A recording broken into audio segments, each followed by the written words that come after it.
And to think that I saw it on Mulberry Street by Dr. Seuss.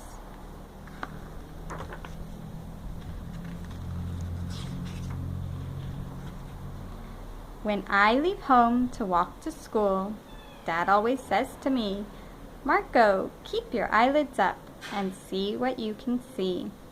But when I tell him where I've been and what I think I've seen, he looks at me and sternly says, "Your eyesight's much too keen. Stop telling such outlandish tales. Stop turning minnows into whales." Now, what can I say when I get home today? All the long way to school and all the way back, I looked and I've kept careful track. But all that I've noticed except my own feet was a horse and a wagon on Mulberry Street. That's nothing to tell of, that won't do of course, just a broken down wagon that's drawn by a horse. That can't be my story, that's only a start. I'll say that a zebra was pulling that cart. And that is a story that no one can beat when I say that I saw it on Mulberry Street. Yes, the zebra is fine, but I think it's a shame. Such a marvelous beast with a cart that's so tame. The story would really be better to hear if the driver I saw were a charioteer. A gold and blue chariot, something to meet, rumbling like thunder down Mulberry Street. No, it won't do at all. A zebra is too small. A reindeer is better. He's fast and he's fleet, and he look mighty smart on old Mulberry Street. Hold on a minute, there's something wrong. A reindeer hates the way it feels to pull a thing that runs on wheels. He'd be much happier instead if he could pull a fancy sled. A reindeer and sleigh. Say, anyone could think of that. Jack or Fred or Joe or Nat. Say, even Jane could think of that. But it isn't too late to make one little change. A sleigh and an elephant. Now there's something strange. I'll pick one with plenty of power and size, a blue one with plenty of fun in his eyes, and then just to give him a little more tone, have a Rajah with rubies perched high on a throne.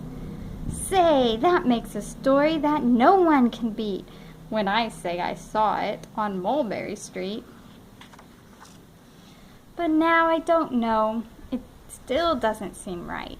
An elephant pulling a thing that's so light would whip it around in the air like a kite. But he'd look simply grand with a great big brass band.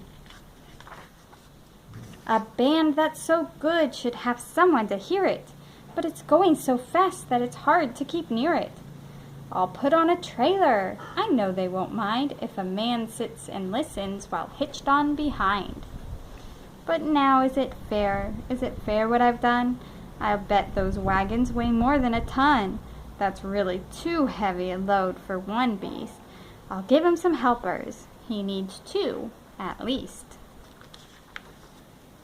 But now what worries me is this. Mulberry Street runs into bliss. Unless there's something I can fix up, there'll be an awful traffic mix-up. It takes police to do the trick, to guide them through where traffic's thick. It takes police to do the trick. They'll never crash now, they'll race at top speed, with Sergeant Mulvaney himself in the lead. The mayor is there and he thinks that it is grand, and he raises his hat as they dash by the stand. The mayor is there and the aldermen too, all waving big banners of red, white, and blue. And that is a story that no one can beat when I say that I saw it on Mulberry Street. With a roar of its motor, an airplane appears and dumps out confetti while everyone cheers. And that makes a story that's really not bad. But it still could be better, suppose that I add.